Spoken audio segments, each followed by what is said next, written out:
الله الملك الودود مالك الملك موسع للعطاء الممدود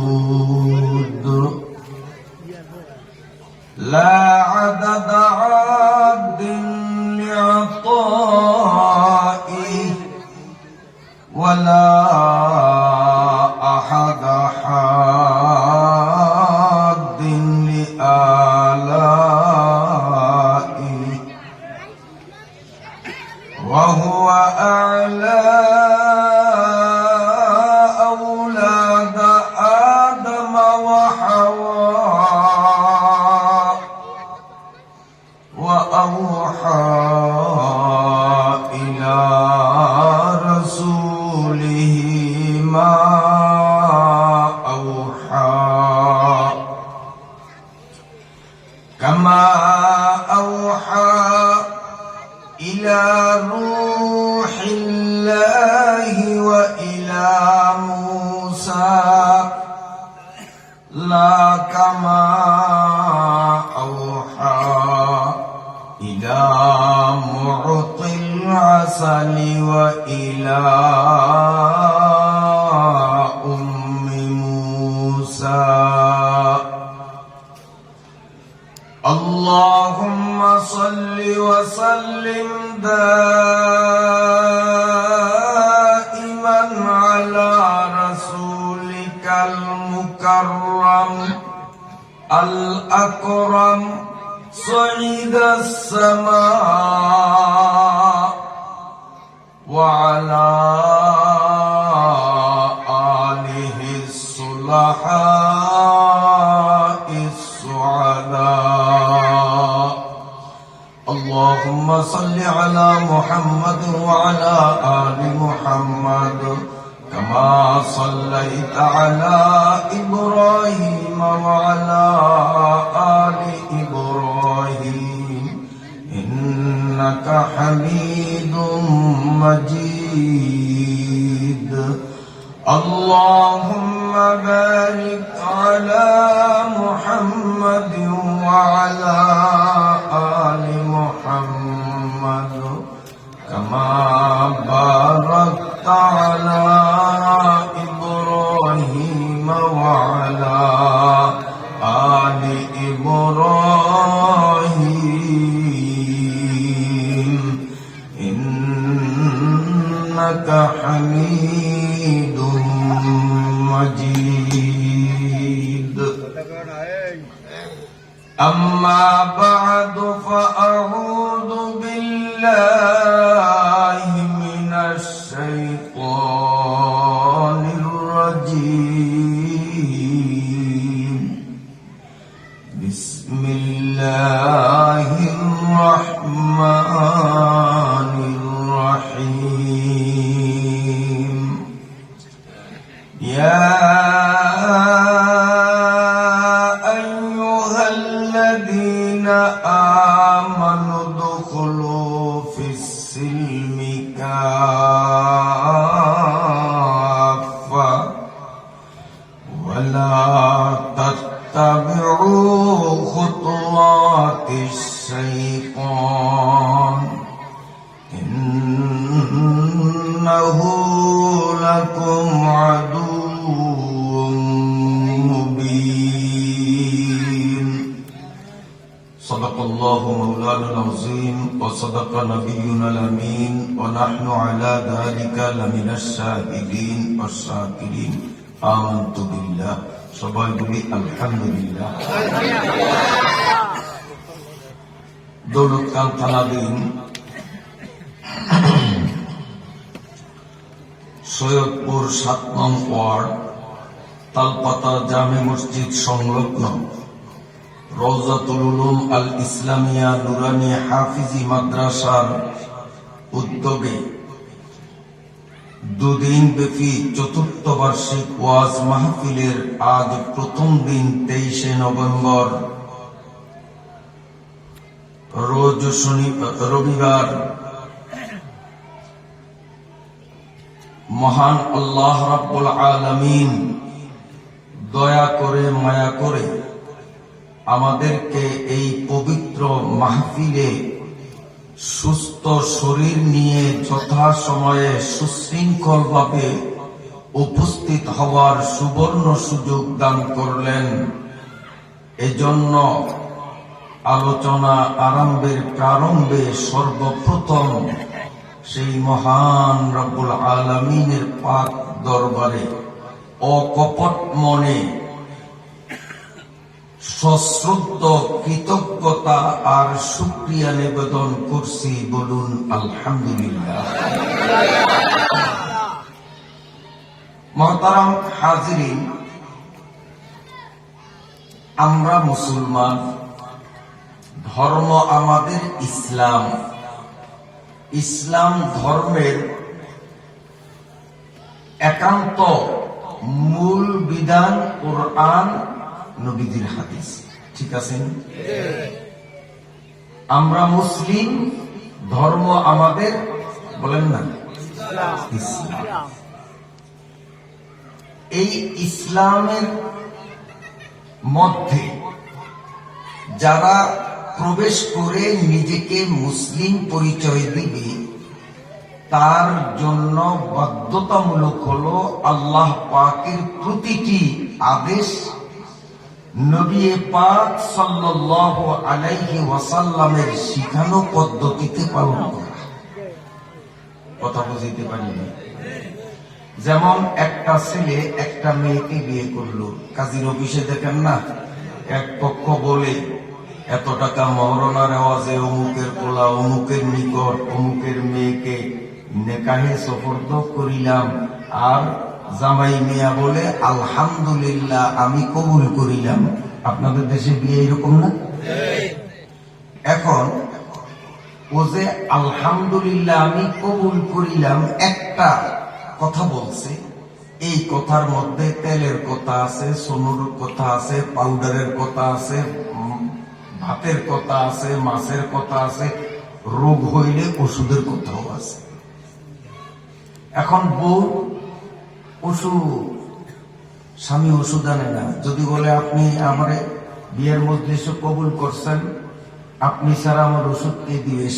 সে যদি বলে যে আমি তো বিয়া কবুল করছি, তোমার ওষুধ কেন আমি দেবো? আমি ওষুধ দিব না, চলবে?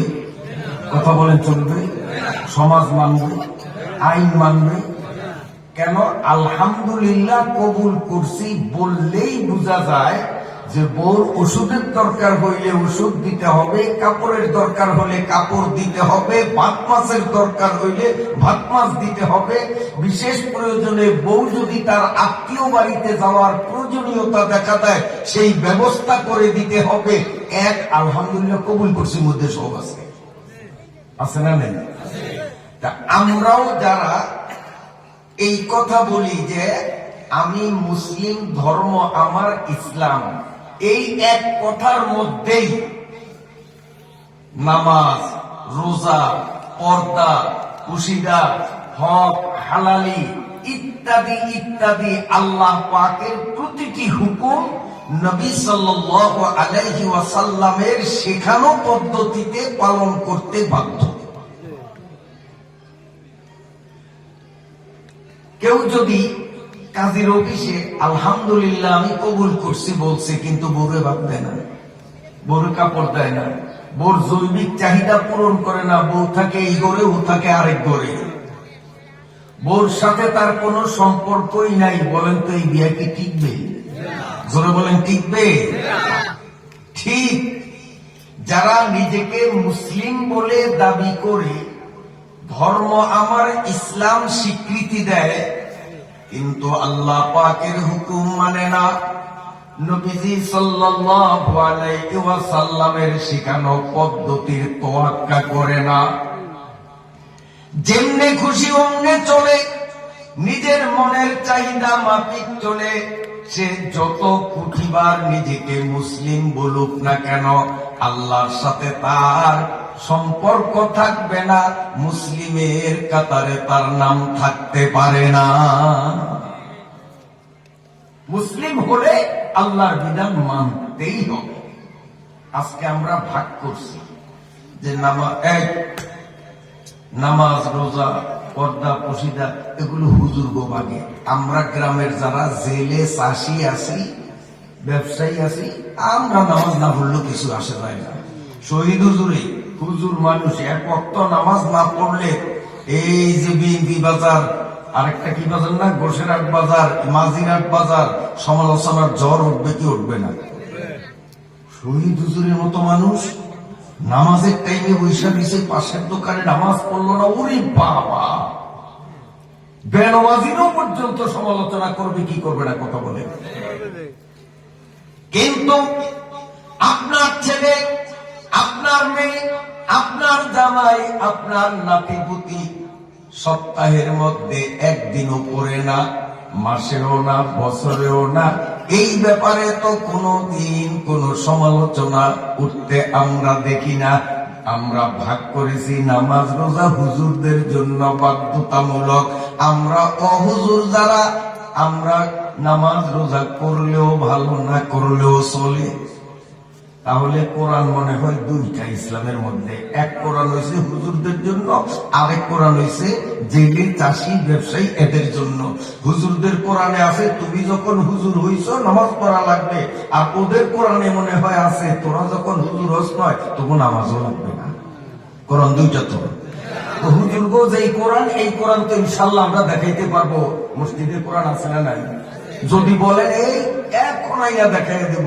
আচ্ছা, যারা নামাজ পড়েন না, রোজা রাখেন না, মিথ্যা কথা বলেন, সুদ খান, ইত্যাদি ইত্যাদি গুনাহ করেন, আপনাদের কোরআনটা একটু দেখান, আমরা দেখব। কি বলেন, দেখাইতে পারবেন? কোরআন কয়টা? কোরআন কয়টা? তাহলে নামাজের হুকুম এই হুজুরের জন্য যতটুকু, একজন জেলের জন্য ততটুকুন। এক ওয়াক্ত নামাজ না পড়লে এই হুজুর যতটুকুন অপরাধী, একজন মূর্খ মানুষ জেলে চাষি যদি এক ওয়াক্ত নামাজ না পড়ে সেও সমান অপরাধী। না বেশ কম আছে? কোন বেশ কম নেই, কোন বেশ কম নয়। বড় আশ্চর্যের বিষয়, রাসূলুল্লাহ সাল্লাল্লাহু আলাইহি ওয়াসাল্লামের জীবদ্দশায় মুসলমানরা নামাজ পড়বে না এটা তো কল্পনাই করা যায় না। এমনকি মুনাফিক যারা ছিল, মুসলমান না মুনাফিক, এই মুনাফিকরা পর্যন্ত জামাতের সাথে তাকবীরের সাথে নামাজ পড়তো, মুনাফিকরাও নামাজ ছাড়ার সাহস পাইত না। আর এখন এক ঘরের মধ্যে 10 জন ফ্যামিলি সদস্য নামাজ পড়ে, 2 জন বুড়ি আর বুড়ি, বাকিরা পড়ে না। কথা অবাস্তব বলছি? তাহলে গোড়া ঘরে আসেন, আমরা মুসলিম, ঠিক আছে তো?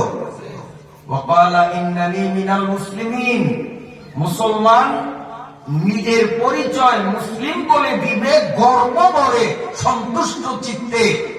জোরে বলেন আমরা কি? জোরে বলেন।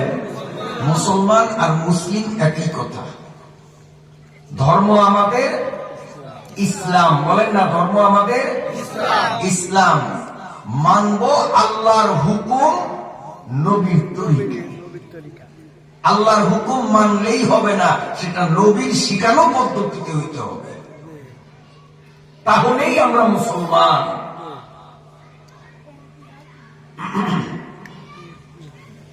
মুসলমানি বওয়াদ গরদান নেহাদান, মুসলমানি বওয়াদ গরদান নেহাদান, ইনানে খুদ বদাস্তে খা জাদাদান।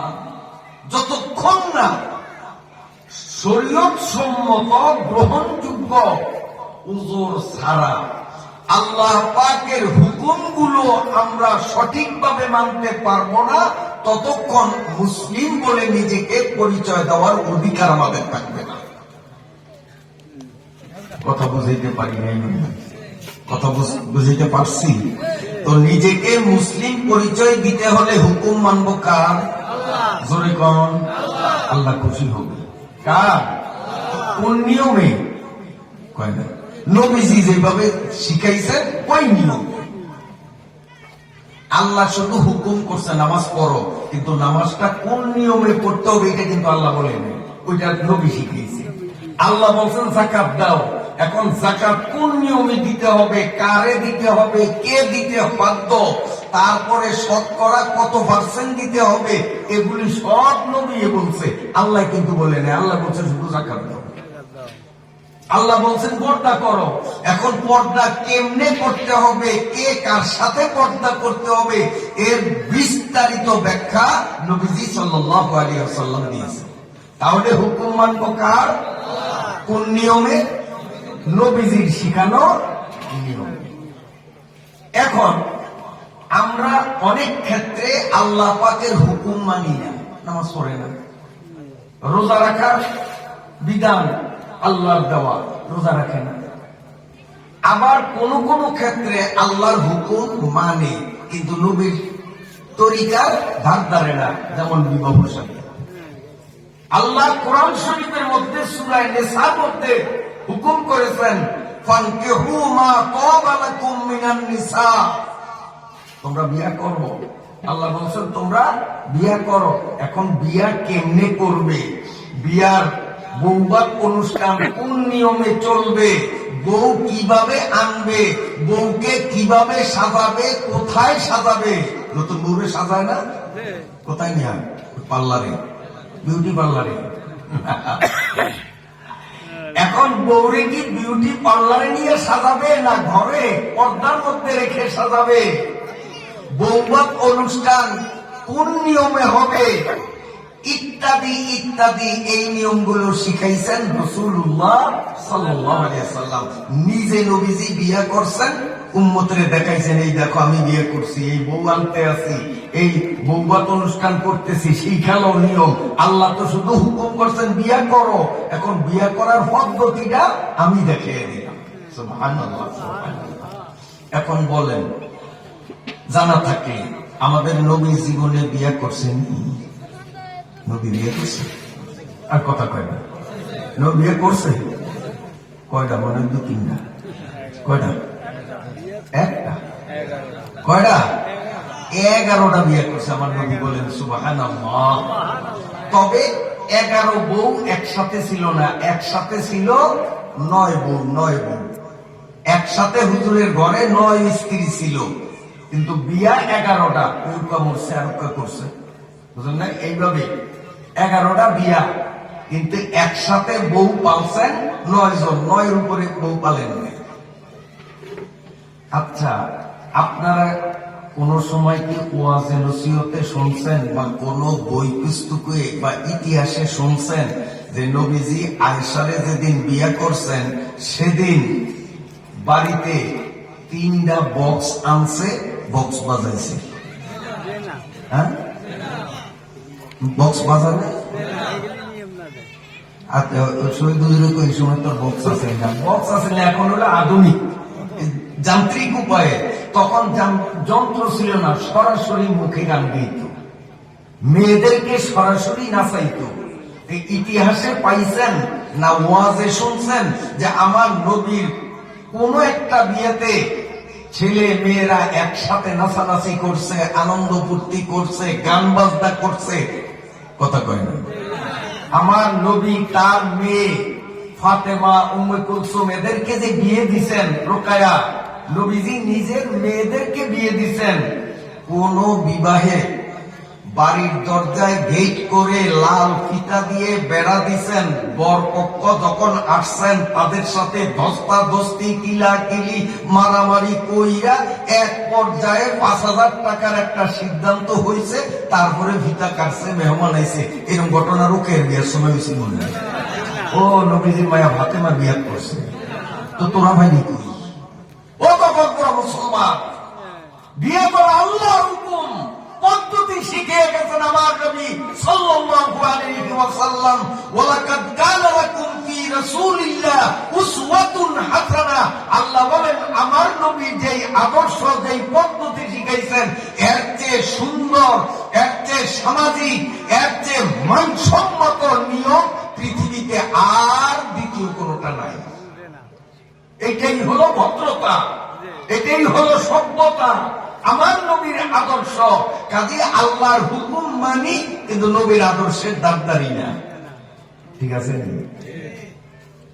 আশ্চর্য লাগে। নতুন দুলা যেদিন শ্বশুর বাড়ি যায়, আমি নিজে চোখে দেখছি তাই বলছি, আপনার এলাকা আছে কিনা জানি না।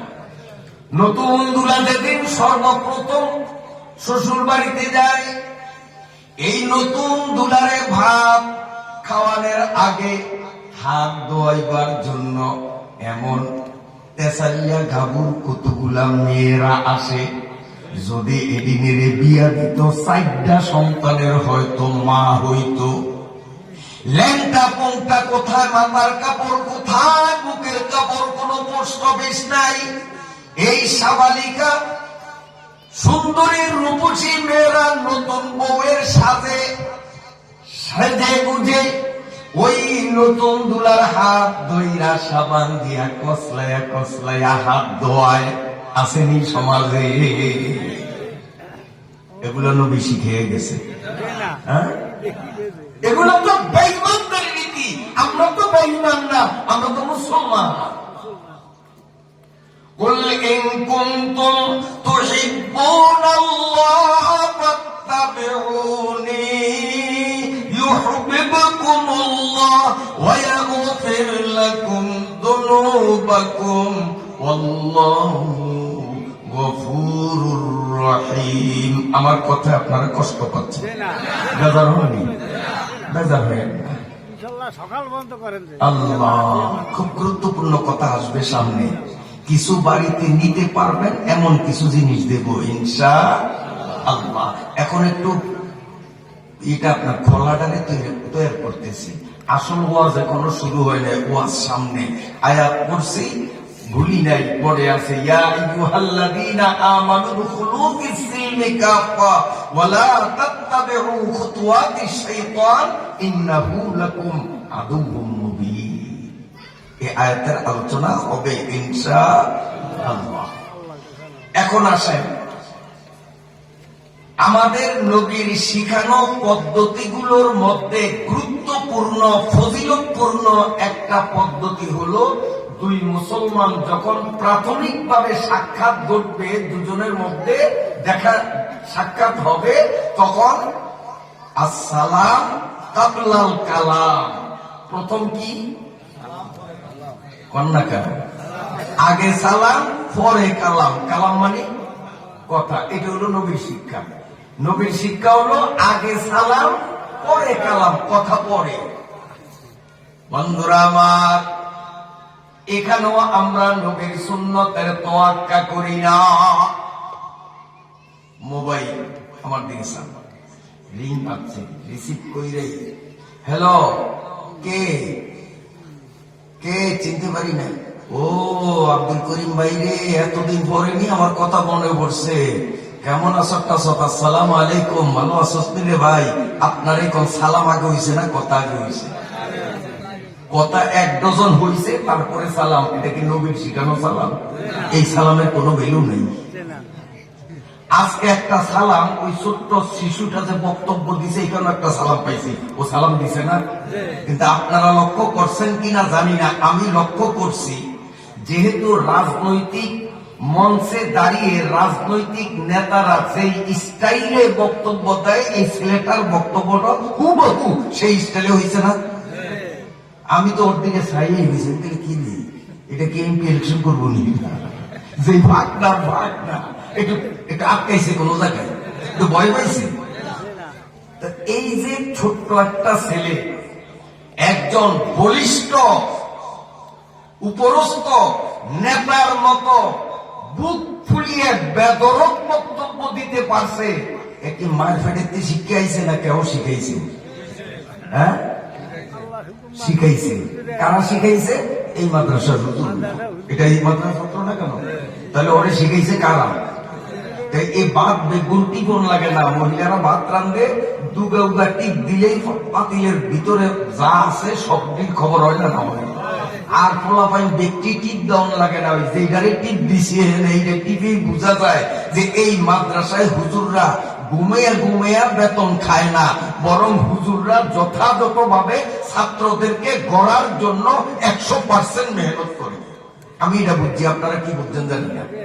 কারণ হুজুররা যদি সঠিকভাবে এদের পিছনে শ্রম না দিতেন, এই ডেগা পোলা ওর মনে হয় সেদিনকার ওগলা কাটা খালপার গেলে পাওয়া দেখু, এই ছোট্ট পোলা কি সুন্দর মনে হয় যেন এমপি সাহেব দেখলে এখন হয়রান হয়ে যেত, দেখি রে আমার দিয়ে হাল নিয়ে দিচ্ছে, ঠিক না?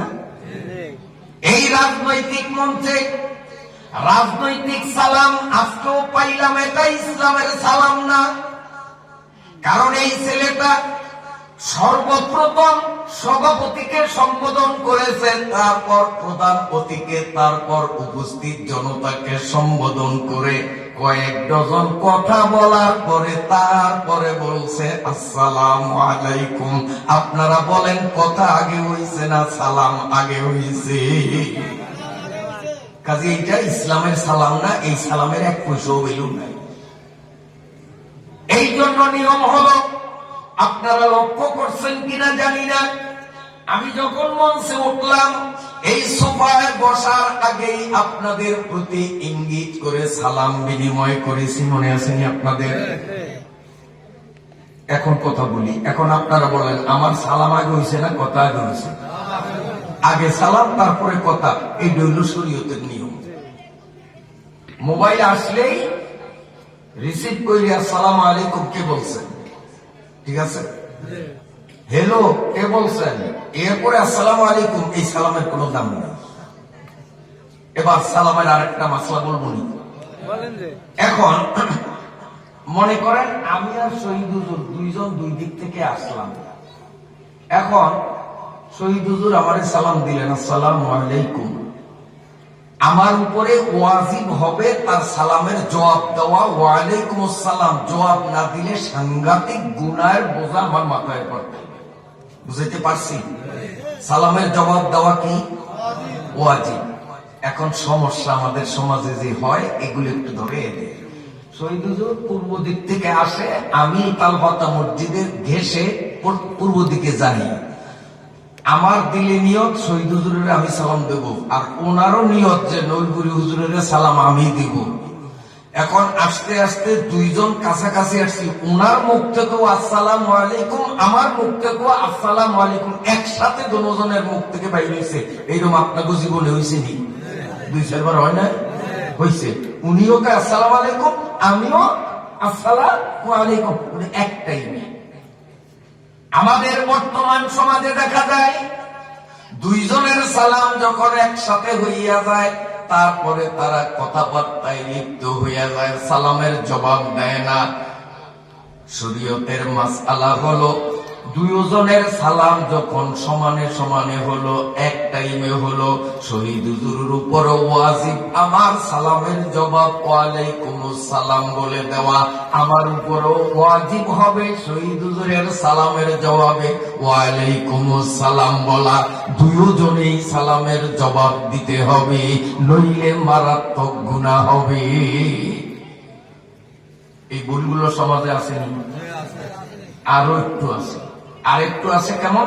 মনে করেন শহীদ হুজুরে বসে বসে কোনো কাজ করে বা কিছু নিয়ে চিন্তা করে, আমি যাই আসসালামু আলাইকুম, শহীদ হুজুরে আমি যে সালাম দিয়েছি করতে পারে না, খেয়াল নেই, এরকম হয় না?